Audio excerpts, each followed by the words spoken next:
Shalom Aleichem, peace be with you, salam, sol. Sol, that's the maybe least known. It's from the Farsi language spoken by the people of Iran, and it means peace, as shalom and salam do.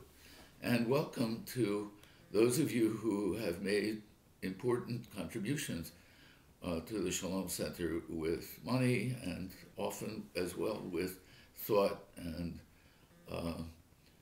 sometimes critique and suggestions, all to the good.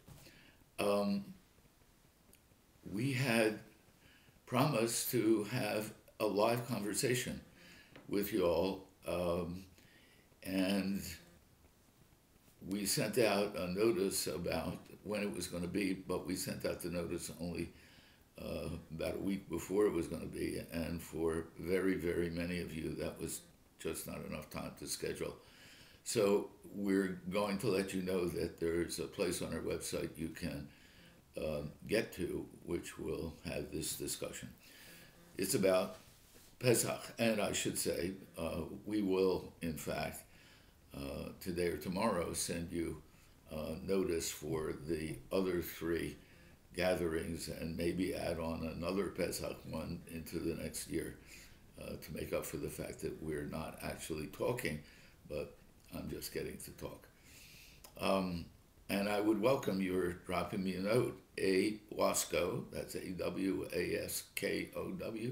at the shalomcenter.org about your thoughts and responses to what I've got to say at this point. So I thought I'd begin by sharing with you the opening words of this book. The book is by Rabbi Phyllis Burnett, my most beloved rabbi, to whom I'm married. We worked together on this book. I love its cover. Michael Bogdanov, a lawyer, artist, and musician. Three things you don't often see together, at least the lawyer, along with the others, in Boston, did this graphic of the burning bush. Phyllis and I fell in love with it and insisted to the publisher, Jewish Lights, that this book, Freedom Journeys, the tale of Exodus and wilderness across millennia, which we think is a pretty exciting book, that it have a pretty exciting cover. And they finally agreed to use it. So here's how it begins. If a pharaoh fell in the Red Sea, but nobody told the story, did it actually happen? No. If no pharaoh fell in the Red Sea, but we told the story for 3,000 years, did it actually happen? Yes. Is it still happening? Yes. So the story is really important. Modern historians and archaeologists and anthropologists and so on say they can't find any evidence aside from the Tanakh, the Torah, the Bible itself, that there really was an exodus of 600,000 men and a whole bunch of women and children who spent 40 years living in the wilderness of Sinai. But it doesn't matter. The story has been extraordinarily powerful. And it's been powerful to Christianity, to Islam, to the Black community of the United States. In fact, there are 3 chapters in this book that were written by a Christian scholar, teacher, about the Exodus in the New Testament, the Gospels, actually, and by a Muslim about the Exodus in the Quran, and by Vincent Harding, a friend of Martin Luther King's and an activist in the freedom movement of the 1960s, about the role of the Exodus in African American culture in the United States. So it's not just once that this story took on a body, you might say, but over and over and over again. And it is today. Um, this coming Sunday, by the time you see this, it may have happened already or not, but this coming Sunday, I will be in New York, and others from the Shalom Center will be in Philadelphia, along with folks from many religious traditions, especially but not only Christians as well as Jews, to celebrate what we're calling Occupy Holy Week, Occupy Passover. Sunday, April the 1st, is Palm Sunday, the beginning of the Christian Holy Week. It commemorates a demonstration in ancient Jerusalem. From a Jewish standpoint, what happened that day was that a band of Jews, led by a radical rabbi named Yehoshua Jesus from the Galilee, gathered in Jerusalem, the local capital of the Roman Empire, to protest the behavior of the Roman Empire. If you were going to do that, of course, the time to do it was at Passover, at Pesach, because that festival celebrated the dissolving into water, you might say, the granite pyramidal power of a pharaoh, an empire, the Egyptian empire, named in Hebrew Mitzrayim, which means the tight and narrow place. So those Jews who gathered on, evidently, the Sunday before Pesach, Passover of that year, waved palms in a procession, the way we today would wave placards saying, "We are the 99%. Or maybe a placard I just saw last week at a gathering of national folks from the Occupy faith movements in 14 cities.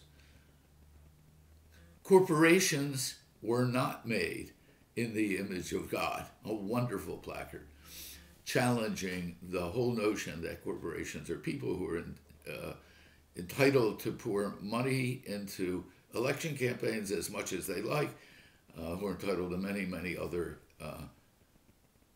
privileges, rights, not even privileges, rights of personhood.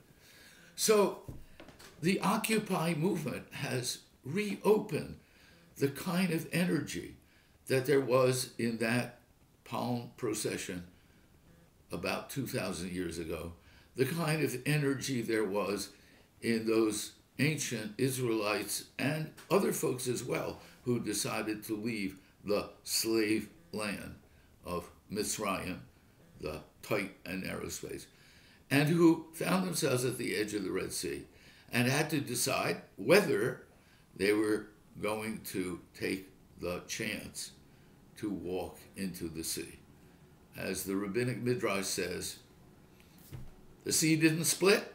God wouldn't split it until one Israelite went up to his nose, about to drown. Then the sea would split. But it took our action in order to make it happen. And now I think the Occupy movement and the Occupy faith allies and participants in the Occupy movement are doing the same thing.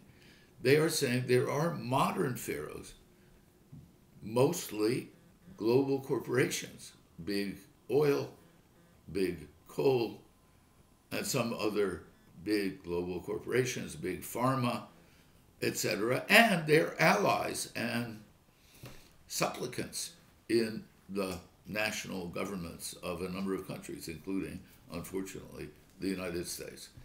And we are facing the question whether we can create enough empowerment at the grassroots of our society to disempower these illegitimate power holders, these global corporations, who have brought plagues upon us. What were the plagues that we recite at the Seder?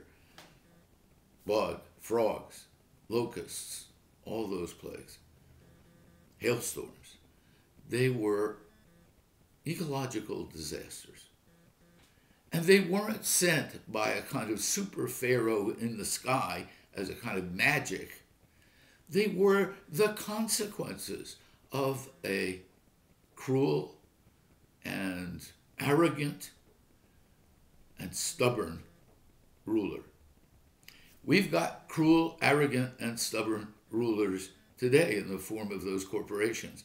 When BP decided it wasn't enough to be able to drill for oil on land, even though they know and we know that the overburning of that oil is scorching, not just warming, scorching our planet.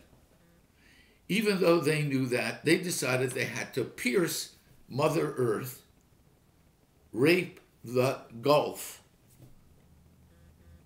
a mile deep in order to get more oil.